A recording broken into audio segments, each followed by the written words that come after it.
right after this accident, I was completely and totally ready to renounce my lifestyle, cut way back on buying CDs, purge a whole bunch of CDs, just stop dealing with all that stuff. And well, that didn't last very long, did it?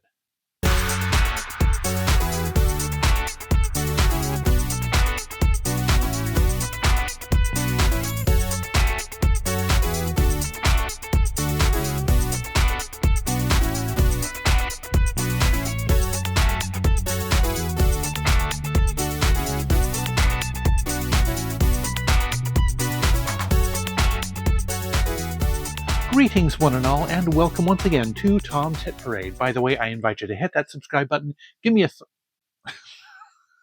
thumbs up if you like what you see. Share this video with your friends and leave me your thoughts down in the comments section. I would absolutely love you for it. So, yes, this is going to be another CD haul, thrift store haul video. But first of all, a little explanation is in order. Yes, 2 weeks ago this past Friday, so it's been about 18 days. Today is 17 days. Today is Sunday as I'm recording this. I had a little accident. I was taking the bus to work, and I had a bag of CDs with me that I was going to take to House of Records to trade in. Got off the bus. I realized I left the bag of CDs on the bus. About 10 steps off the bus, I realized this. So I went running after the bus, trying to stop it before it pulled away from the bay, and I was too late, and I lost my balance. I tripped and fell. Sprained my wrist. I got a whole bunch of bruises and scrapes and bruises and stuff. The scabs have just recently fallen off. And yes, the bruise on my elbow is almost all the way gone. There was a heck of a welt on the end of my elbow here. It's still a little bit tender, so I really did a number on that. My knee, my left knee, got way scratched up. And just yesterday, the scab right here, you can still see the pink here, the scab right there, just yesterday fell off. So it hung on for over 2 weeks. But anyway, sprained wrist, it is getting better, slowly but surely, a little bit every day. I notice a little improvement in range of motion every day. I actually went all day yesterday without wearing the splint. And, they say you can, as the discomfort decreases and your range of motion increases. And also, you don't want to leave the brace on all day, every day, for 2 weeks or something. Just take it off a little bit more every day, wean yourself off of it, basically. And so I managed to do that all day yesterday. And I would, as you can imagine, typing at work was a little difficult with this thing on. So, as soon as I went back to work a few days after the accident, I uh, did what I could to, as soon as I feel discomfort or an aching, I put the thing back on. But yes, I've been, as I said, I've been healing pretty well. Yeah, just I will never run after a bus ever, ever, ever, ever again. It's not worth it. Trust me. So yes, and the platform where I fell, the concrete has these little. It looks like Legos. These little round um, bumps. It's textured, so to speak, with little round things. They look like Legos, as I said. So that obviously is probably one of the things that helped me to trip and fall. And so yes, I put a big, huge dent in the drink mug that I was carrying. My headphones flew off my head. My glasses flew off my face. It's the other pair of glasses. I have a backup pair, which is what I'm wearing now. I'm going to take the other pair to back to the optical place and see if they can put the nose things back into place, because it bent those all out of shape. Just a couple little scuffs in in the left lens of my glasses. Did not break the lens of my glasses. I don't know how I didn't do that, but otherwise I did a pretty good number on myself. Yes, the only injury worse than my wrist was my pride. Let's put it that way. But anyway, what I was going to do the day after my accident was I was going to go on a thrift store haul throughout the Goodwills and St. Vinny's in the Eugene Springfield area, as I like to do every couple of months or so. But of course, that was put on hold for a couple weeks. Got around to it this past weekend, and as you can see, as you will see in a moment, I found a bunch of stuff. Actually, lately the Goodwills have been yielding more than the St. Vinny's, which is a shock to me. It used to be St. Vinny's all the way. Those were my favorite stores. I think there are a couple of Goodwill stores that actually have become my favorite of all the stores combined on my thrift store circuit. that have kind of displaced a couple of the St. Vinny's as my favorite stores. So I will show you what I got. I honestly, recased and took the price tags off of all these, so I can't totally remember what store I got the stuff at, but it's arranged by genre and stuff. So, but suffice to say, I found a bunch of good stuff at the Goodwills and a bunch of good stuff at the St. Vinny's. And so I will show you the stuff. What was I going to say? Oh, it's arranged by genre, but I'm kind of doing it in reverse order this time. So instead of the good stuff like the rock and pop being at the beginning and the boring stuff for some people, like the soundtracks and stuff being at the end, I've kind of flip-flopped it. So let's do we're going to start out with a couple of classical releases that I found. Found a 3-disc set of John Philip Sousa. Yes, you might have seen, if you watched my 50 for 250 video a couple weeks ago, I have a 1-disc set, which is ironically from a British band of John Philip Sousa stuff. So I figured I would upgrade to this 3-disc set. So we'll see how that is. Not sure how the sound quality is going to be on these because these are budget things, but we'll see. And then another semi-patriotic thing. This has a little story with it. Anthems by the President's own U.S. Marine Band. Now, just recently, as you will see in an upcoming John Williams update, I have a John Williams update coming up very soon, a 2-disc set of John Williams conducting the President's own United States Marine Band was just recently released. And so that is one reason why when I saw this there at the thrift store day before yesterday, I decided to go ahead and pick it up. So I kind of have a little bit of a series going on with the U.S. Marine Band. So yes, this has, as you can probably imagine, patriotic stuff, a little bit of Sousa, as you can tell, and a couple other things. So it should be an interesting listen. And then a few other actual classical things, stuff from actual classical composers. Prokofiev, this is classical symphony. I guess he only did one symphony. And the Lieutenant Kijé Suite and the Love for Three Oranges Suite. The guy must really be fond of oranges. He wrote a whole symphony about it. Anyway, yes, Prokofiev, most famous for Peter and the Wolf. I love that piece. That's one of my favorite compositions in classical music. So I figured I'd see what else Mr. Prokofiev, Sergei Prokofiev, has to offer. Hopefully it will be as thematic and as fun and as memorable as the Peter and the Wolf suite. So then this one just looked interesting. I don't have anything else from this composer. Propfe, this is the Grand Canyon and Mississippi suites. I've heard of the Grand Canyon suite. I guess it's a fairly well-known thing in classical music, but I don't think I've ever heard it. So I figured, a little something from, I don't know if Propfe himself, Ferd Propfe, I guess that's his name. I don't know if he is American or not, but obviously music, Grand Canyon Suite and other things, an American theme for them. So we'll see what that is. Now this next one is one of the few CDs in this lot that I already have listened to. The New World Symphony by Dvorak, or Dvorak's Ninth Symphony, as it's also known. I really, really enjoyed this one. This is fantastic. This was like listening to a film score. Lots of strong themes, a very dynamic score, composition. Really, really fun to listen to. So I'm going to have to see what else Dvorak has hiding in his repertoire. So yeah, and this one was apparently this was an inspiration for John Williams in some of his work, notably the Star Wars saga. When he was composing, I guess he used this, or the producers at least used this as temp tracks for when John Williams would later go in to score the actual film score. So, cool stuff. Now we're moving into some jazz. I think I have this one. I think I still have this one on LP, but it was at the thrift store.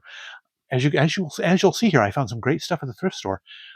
Stuff at Goodwill is usually $1.99, but I managed to find some of the stuff I got was on the sale tags for that particular week, so I got it for 50 to 75% off.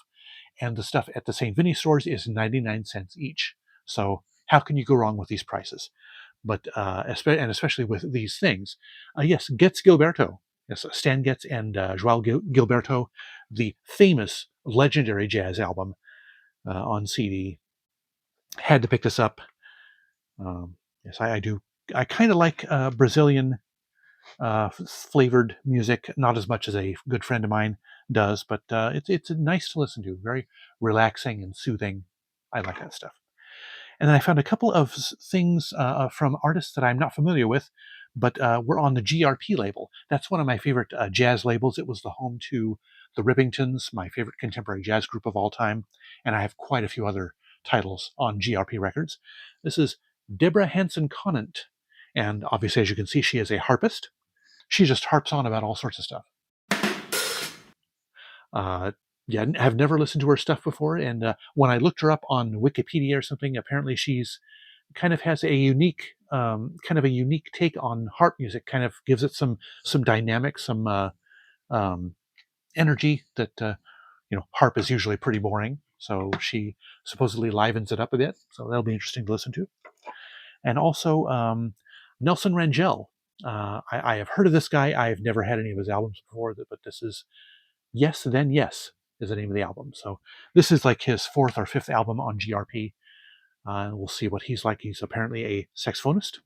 So yeah, good stuff. And then here's another one who's on the GRP label. I've been going back and forth on whether or not I want to actually collect his discography or not. I've got a best of. I like his stuff. I don't really love his stuff, but it's easy enough to find that I probably ought to just at some point bite the bullet and just start collecting his stuff. But this is one that I have never seen at the thrift store. There's a few that I've seen all the time at thrift stores. They're kind of thrift store staples. But this one I don't think I'd ever seen before. Professional Dreamer by David Benoit.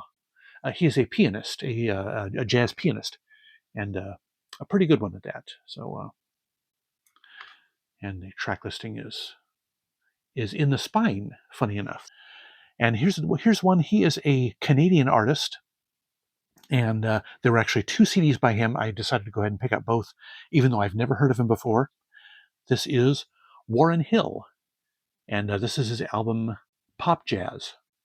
And I guess it's self-released because the label is called Pop Jazz. So I think he did this and released it himself on his own, independently.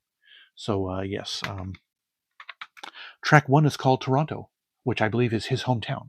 So it'd be interesting to listen to that. And then here's another jazz artist. Well, he's primarily known to me anyway as a film composer. He's done a lot of film scores, but he started out as a jazz musician, Mark Isham. And yes, this is his self-titled debut album, I believe. So yeah, it's going to be interesting to listen to something of his that is not film score. So yeah, should be lots of fun listening to this. Now, one thing that actually, let me take a drink first here. I'm about a third of the way through here. When I inherited my sister's CD collection, it's been over 10 years ago. One of the things she had in there, a handful of, was music for children or kids songs, at least. Maybe the albums weren't necessarily meant exclusively for children. Like, for instance, one of the albums was by John Lithgow. John Lithgow did an album of kids music, and she had a few things, and I became very fond of them. She was a school teacher, and so she loved children's books. She had a nice little collection of kids' books, and I think it kind of just knowing, the fact that she was so much into music, her interest just kind of bled naturally into collecting kids' music as well. Well, collecting. She had like 4 or 5 CDs. But I became fond of those in listening to her collection after I inherited it, and I just kind of kept going from there. I bought a handful of them since I inherited her collection, and I kind of keep finding fun ones every now and then. And here's the latest edition. Burl Ives sings The Little White Duck and other children's favorites. So, how could I resist this? I mean, I am in Oregon Ducks country, so whenever I see something that has to do with ducks, I'm kind of attracted to it. So, yes, that should be a fun little listen. And of course, Burl Ives, most famous for his Christmas songs. But yes, The Little Engine That Could, Mr. Froggy Went a Courtin', The Donut Song, The Grey Goose, Fooba Wooba John, The Sow Took the Measles. You get the idea. This should be fun to listen to. Yeah. And then these were kind of surprising, and these really kicked up the nostalgia factor for me, as you'll see in a second here. And these are also pretty much kids related, but more nostalgia for adults who were kids at that time than it is for meant for kids contemporary. Schoolhouse Rock. Uh, Most people know what Schoolhouse Rock was, even if they didn't grow up with it, as I did. But apparently, they put out a series of 4 CDs of the Schoolhouse Rock songs that were in these. They were these little interstitials, I guess you'd say, in between commercials on Saturday morning TV that was meant for kids, taught kids about government and about science and uh, reading and math, reading, writing, and arithmetic, basically. And I found 2 out of the 4 titles. I searched 2 or 3 times over this section again, hoping to find the other 2, but all I found were 2. We have America Rock, which teaches kids about government and about how the government works, basically, and important facts about history. So this is nice to have here. And the other one was Science Rock. Of course, the title is self-explanatory. Teaches kids about science stuff. So the other 2 titles that I could not find there are Multiplication Rock and Grammar Rock. So I am now going to actively search for those to complete the collection. But yes, this just I haven't listened to those yet, but I just know that there's going to be heavy nostalgia time playing those CDs. Yes, those were great finds. I was so happy I found those. Um, as for soundtracks, I only have one soundtrack that I found, and it is the score for Hancock, the Will Smith movie. You know, take Will Smith for what you will take him for. He's a bit of a controversial figure right now, but I've started to appreciate the film music of John Powell. And I did see Hancock. I saw it several years ago. I thought it was an interesting story, kind of a reluctant superhero, kind of an antisocial superhero. It was a good story, and good music. So I'm kind of glad I found that score. Um, One jazz. I guess this should have been in the jazz stuff with the Getz Gilberto and stuff, but oh well. My sorting is not perfect. But a Frank Sinatra album. Sinatra sings for Only the Lonely. So yes, this is going to be my, let's see, 1, 2, 3, 4, 5, 6, 7, 8, 9, 10, 11th Sinatra album. Well, 10 Sinatra albums and a compilation.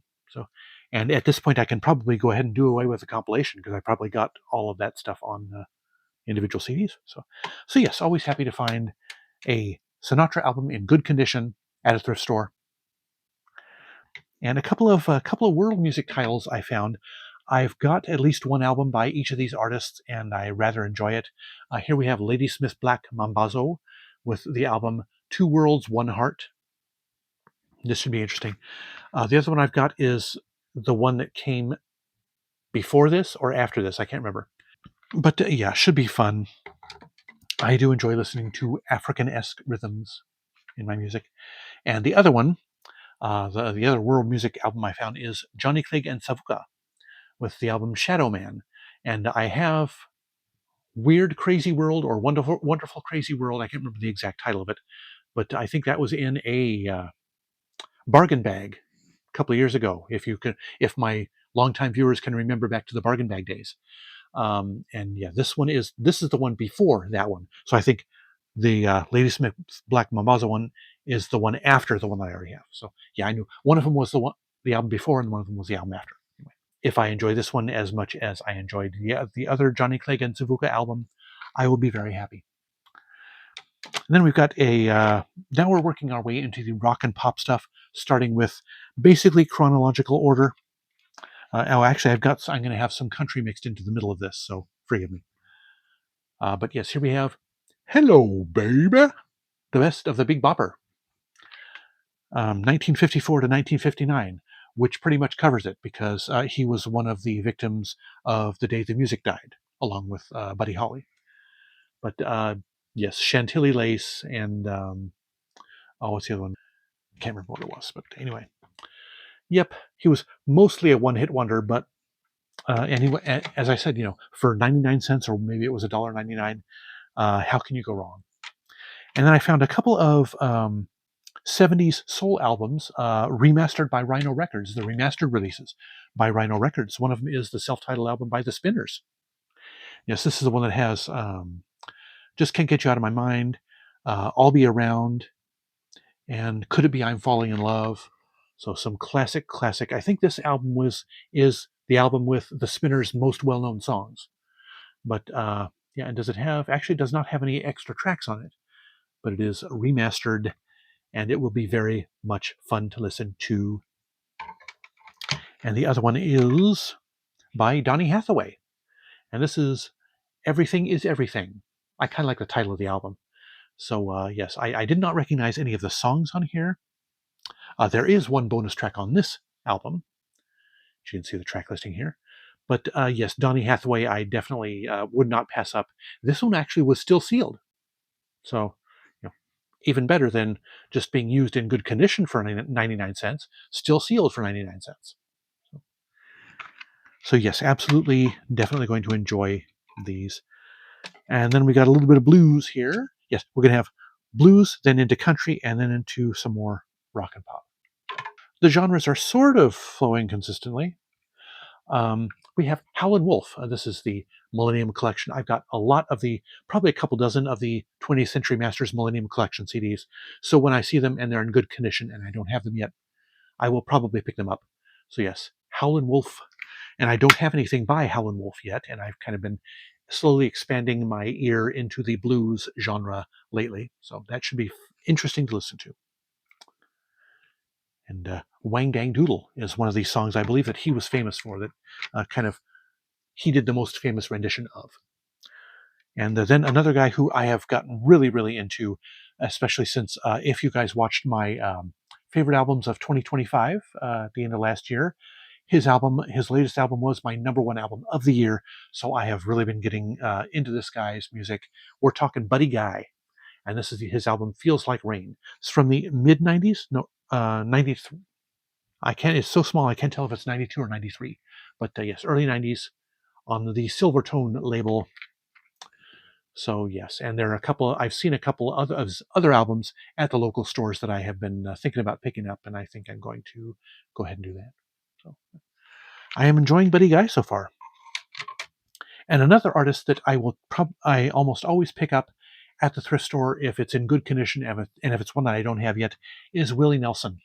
I found his album Teatro there at the thrift store, and yes, some Spanish language songs, which he doesn't do very often, and some in English as well. So yes, this should be quite interesting to listen to. Produced by Daniel Lanois, which I didn't realize. So yeah. And then this next artist, she was profiled on CBS Sunday Morning last weekend, and I found it quite interesting. I didn't realize that some of the things she had gone through, and that she had experienced a pretty significant gap in releasing albums lately. So her story was interesting, and I actually found two of her albums. I have one of her albums. I've had it for quite a while, but I found the other two around it, the one previous and the one after. No, the two previous. No, one previous, one after, I think. Anyway, Shania Twain is the person I'm talking about. Found her debut album, self-titled, which this one you don't see very often in the thrift stores. Sorry about the glare from the light, but yeah, good stuff there. Presumably, I will be listening to it.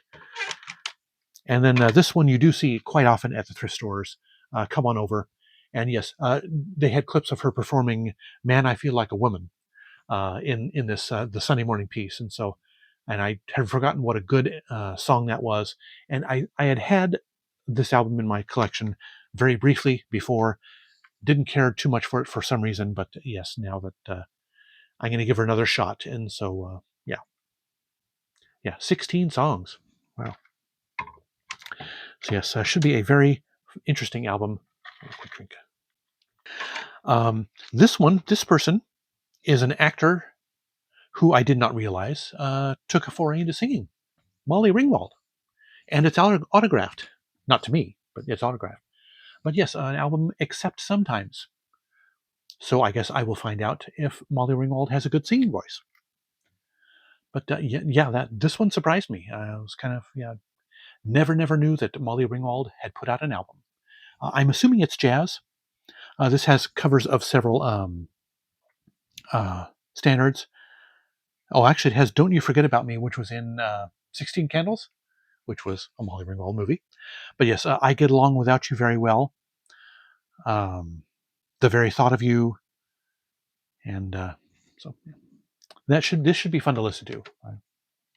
A couple of 2-disc sets here, which were, yeah, and all this stuff was in great condition, and you can see the great stuff I found this time. I did have a 2-disc compilation. Oh, sorry about that. Didn't mean to bump the camera there, bump the tripod. I did have a 2-disc compilation of this artist's stuff, a much earlier edition. So this one is far more inclusive of stuff, and it's a lot longer too. It's probably twice the length. The Bee Gees, the greatest hits, The Record. This one was put out in 2021, no, 2001. Yes, so it's got a couple of cover songs that I believe were made exclusively for this album. Oh, Islands in the Stream, which was the Kenny Rogers song, and Heartbreaker, which was a Dionne Warwick song. They do covers of those songs on this album. So yes, very happy to pick this one up. And yes, I will. This one will supersede that other one, which was the original. Great. I think it was called The Greatest. It was done shortly after the Saturday Night Fever soundtrack. So when they had their disco heyday, that was the album that I will be getting rid of. And this next one, I had actually picked this up at Epic Seconds, I believe it was, in the Digisleeve edition, which I don't like Digisleeves. I tolerate Digipacks if they have the plastic tray that the CD goes into. But Digisleeves, where you just pull the CDs in and out, I do not like those. So I was over the moon when I saw that this was in a jewel case edition at the thrift store the other day. Bruce Springsteen, We Shall Overcome the Seeger Sessions, the American Land edition. So yes, it's got 5 bonus tracks and a DVD. So yeah, was very happy to see this, and obviously the Digisleeve edition will be going into the trade-in stack. And yeah, I am working on eventually building a complete Springsteen discography. So I'm like 3/4 of the way there. So yeah, I just need a few of his more recent albums. And now we're getting into the rock and pop stuff. I guess we already were with Springsteen. Now this guy, you can find one of his albums, maybe some of his albums, fairly regularly at record stores and thrift stores, but other ones are much harder to find. For instance, we're talking Glenn Frey in this case. Soul Searchin', I found that a few times at local stores, thrift stores, and record stores. So yeah, it's nice to pick that one up. And but I might have passed it by if I didn't also see the All Nighter, which I don't think I have ever seen at a thrift store until this past weekend. And this is the one I'd kind of been waiting and hoping to find. I do already have the respective soundtracks that Smuggler's Blues and The Heat Is On are on. Yeah, Miami Vice and Beverly Hills Cop. But still, it's nice to actually have this album here. And now with these two, I also have his final album, which was a covers album. I only need 2 more albums to have Glenn Frey's complete discography.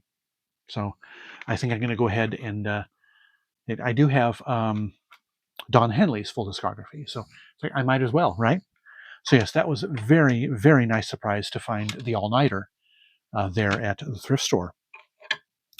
And here's another artist who, here's Michael McDonald with Motown 2. I've had Motown, his first Motown covers album for several years.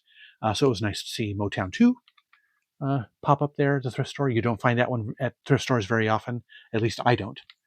So it was very nice to have that one. I love Motown songs, and it was nice to have him and his rich, sultry voice. Sultry, is that the right word? Singing Motown songs. Nice. And yes, now we're getting into the stuff that is like, wow, I found that at a thrift store in really good condition. Here we have In Excess with the album The Swing. That's another one that I never see at thrift stores. I never see this one at the record stores in town. Well, kind of like the All Nighter, Glenn Frey's album. So yeah, I was happy to get that one. I've got 3 In Excess albums already. This will make the 4th one. And then, sorry about making the tripod jiggle there. I've got the tray. I've got my CD rack sitting on a tray, and it's right up against the tripod. So sorry if it's wiggling. Now this one I used to have on CD. Got rid of it when I got the album on vinyl, and now I'm getting it on CD again. So by Peter Gabriel. Yes, perhaps his best known album. It's got Sledgehammer and Big Time. Sledgehammer and Big Time, Red Rain, and others. So yes, very happy to find that one once again on vinyl. Now here's where it's getting really good. The Doors' self-titled album. This is not the remaster. This is the original CD release, but still in pretty much spotless condition. To find this at a thrift store is just pretty darn cool, I think. And I am going to compile a collection of the Doors studio albums because they only made like 5 or 6, so I might as well. Then we have Arlo Guthrie with Alice's Restaurant. I wasn't eager clamoring to have this album, but it's one that I've always wanted to really listen to and check out and see if it's anything that I've really been missing. So it's nice to finally have it in my hands to listen to. And we have Sail Away by Randy Newman. Another and the jewel case, though, I recased all these before I did the video. The jewel case was absolutely grimy, so I figured, okay, the CD is going to be in absolutely trash condition. It was almost perfect condition, so was very happy to pick this one up. This will be my 3rd Randy Newman album that I will have had. So yes, what is the Political Science? I think is the big hit from this album. You Can Leave Your Hat On, and I think Sail Away was also the title track was also a pretty good hit. So yeah, never afraid to check out another Randy Newman album. Now this one is one that I've kind of been searching for. Surprisingly enough, when you see it, you're going to wonder why, but I have never been able to find it at the local record stores, either new or used. It just doesn't seem to be there. Maybe it's so popular that as soon as it comes in, it sells. Maybe that's why I just don't see it there. But so I was overjoyed to find this at a thrift store for a whole lot less than I would ordinarily pay for it. Sweet Baby James by James Taylor. Yes, I have it on LP, but I did not have it on CD until now. So yeah, very happy to add this one. Or at least my hope is to eventually have a full James Taylor discography, because I had just assumed that he's got like 40 albums out. He only has like 25 or 27 albums. So that's not going to be, if I manage to get a whole collection of Elton John, I can accumulate a full discography of James Taylor as well. And then the next to last album in this list, Dire Straits, Brothers in Arms. And this is the remaster. So yeah, I told you I found some great stuff here. Yeah. Fantastic stuff for fantastic prices. The final CD here is one that you guys probably have never heard of. It's one that I had a long time ago. I enjoyed it, got rid of it just because I'd kind of gotten tired of listening to it and needed to make space for new stuff. But I looked at the track listing, and when I can remember how some of the songs went just by the titles on the track listing, I decided, okay, maybe I need to get it and listen to it again, see if I want to put it back in my collection. That's happened a few times. It's probably a topic I can make a video about. Huh? But yes, this is a band called Dexter Freebish. And this was their first and I think only major label release, A Life of Saturdays. There's a cat hair hanging onto the CD case. Gee, I wonder how that got there. Anyway, but I guess this is a fun alt-rock band, I guess you'd say. I don't know who to really compare them to. Matchbox 20, Lifehouse, that general kind of stuff. But yeah, Leaving Town, My Madonna. It's not about Madonna, the pop artist.